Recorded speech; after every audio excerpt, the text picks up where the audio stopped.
Почитувани, состојбата во економијата е повеќе од алармантна. Во првите 4 месеци имаме дефицит од цели 200 милиони евра. И во ваква една ситуација се прави ребаланс кој е наменет за предизборна корупција, а не за помош и развој на економијата. И ова доаѓа во ситуација кога на државата и граѓаните не им треба еднократна помош и подкуп, туку на сите нас ни треба стратегија, како одржливо решение со кое ќе се извлечеме од здравствената и економската криза. Затоа денешниот прес би го поделила на два дела. Првиот дел се однесува на податоци за извршување на буџетот за месец април, податоци кои може да ги прочитате во ребалансот на буџетот, во делот остварување на буџетот за 2020 година. Овие податоци се многу важни, бидејќи планирањето на буџетот до крајот на годината се заснова меѓу другото на реализација на буџетот за овие 4 месеци. Во месец април буџетскиот дефицит се зголемил за нови 80 милиони евра. Повторувам, 80 милиони евра нов буџетски дефицит. Во истиот месец имаме пат на вкупните приходи за 20,1% во однос на истиот месец минатата година. Мора да земеме во предвид дека овие приливи во месец април во најголем дел се однесуваат на приходи за месец март, што значи дека ефектот од корона кризата е само половина месец. Ово укажува дека за мај треба да очекуваме и подлабок пат на вкупните приходи во буџетот. Од друга страна, вкупните расходи во април се зголемени за 1% и тоа во месец во кој немаме никакви мерки за поддршка на бизнисот. Зошто е намален трансферот до Агенцијата за вработување за 55% во однос на април 2019 година, односно за повеќе од 30% за периодот јануари-април 2020 во однос на истиот период 2019 година. Социјалната помош е зголемена за само 11%, наспроти зголемувањето од 29% кој го имаше во првите 3 месеци од 2020 во однос на 2019. Дали на лицата кои примаат социјална помош, повеќе им беа потребни средства во првите 3 месеци од годината или во 4-тиот месец. Јасно е, почитувани, дека на СДС не име грижа за граѓаните на Република Македонија. Во месец април 2020 година најмногу ме загрижува ставката други трансфери, која изнесува над 7 милиарди денари. Точно во оваа ставка се евидентирани и субвенциите на тутунарите, но да не заборавиме, тие беа 1 милиарда и 800 милиони денари од потрошените над 7 милиарди денари.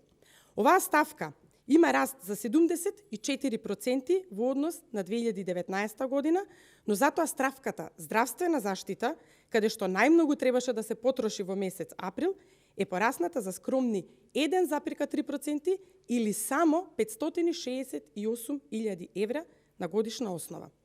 И така, врз основа на овие податоци, буџетскиот дефицит за првите 4 месеци од годината, во кои немаме исплати за никакви економски мерки, изнесуваат 200 милиони евра или 1,5% од БДП, што е нов креиран долг. Вториот дел од пресот се однесува на ребалансот на буџетот за 2020 година.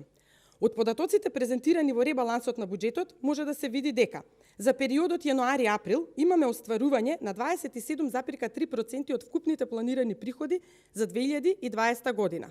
Исто така во самиот документ јасно е наведено дека вкупните приходи за овие 4 месеци се помали за 4,9% во однос на истиот период лани. Даночните приходи имаат реализација од 25,9% во однос на планот и намалување од 9,2% во однос на минатата година. Ако земеме предвид дека во првите 4 месеци имаме јануари и февруари, месеци во кои немаше криза, и половина од март, а приливот на пари во буџетот за април во најголем дел се однесува за пресметки до месец март, тоа значи дека ефектите од кризата врз приходите многу малку се чувствува во овој период, а сепак истите се движат надолу. Од тука се поставува и прашањето, од каде е тој оптимизам во планирање на вкупните приходи? Изборен ребаланс за оптимизам по песимизам, а никаде нема реализам. Имено, со ребалансот на буџетот, приходите во 2020 се проектирани на ниво од 196 милиарди денари, што е за 11,5% помалку од планот за 2020 година.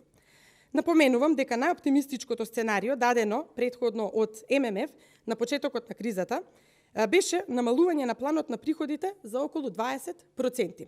ММФ во нивните проекции има намалување на вкупните приходи за 14,8% во однос на иницијалниот план за 2020 година, што е пат на годишно ниво за 7,7%, многу повеќе од претпоставениот пат на ребалансот на приходите од 3,5% во однос на 2019 година.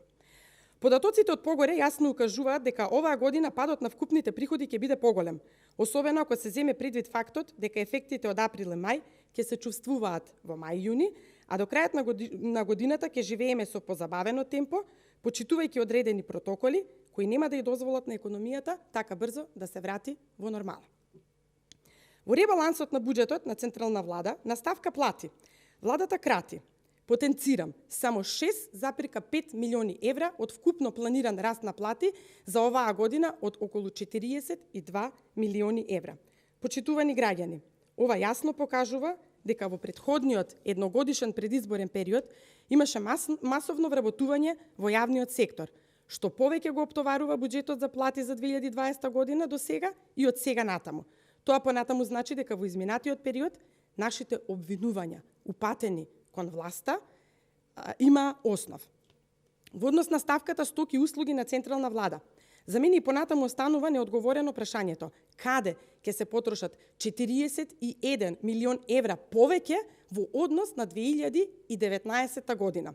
Само договорните услуги во вкупниот планиран износ учествуваат со над 70%.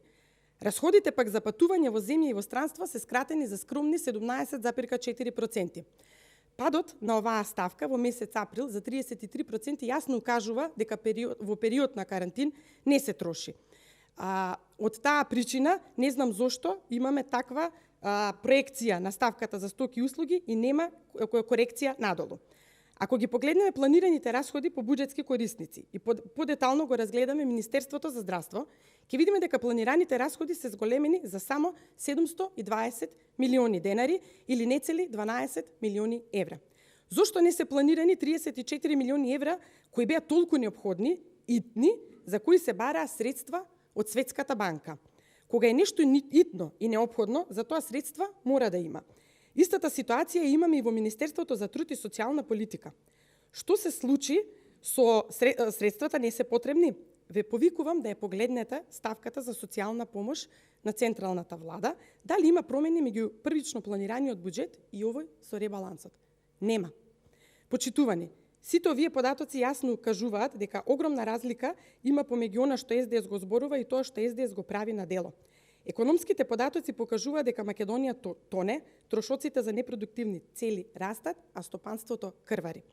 Ако владата имаше добра намера да ја поттикне економијата, зошто тоа не го направи преку капиталните расходи, за кои пред повеќе од месец дена кажував дека веќе има одобрено над 1 милиарда евра? Зошто преку реализација на капиталните проекти не му помогнат на градежништвото и индиректно на тој начин поттикнат уште најмалку 30 дејности?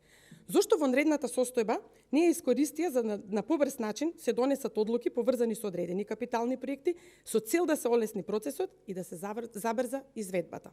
Зошто се носат одлуки за издавање на лиценци за марихуана, а не се работеше на надминување на сите пречки, се разбира доколку ги има, за да се заврши автопатот Кичево-Охрид? Вкупно за 4 месеци има само 12,6% реализација на капитални инвестиции или тоа се само 50 милиони евра. Напоменувам, за други трансфери за 4 месеци имаме околу 300 милиони евра.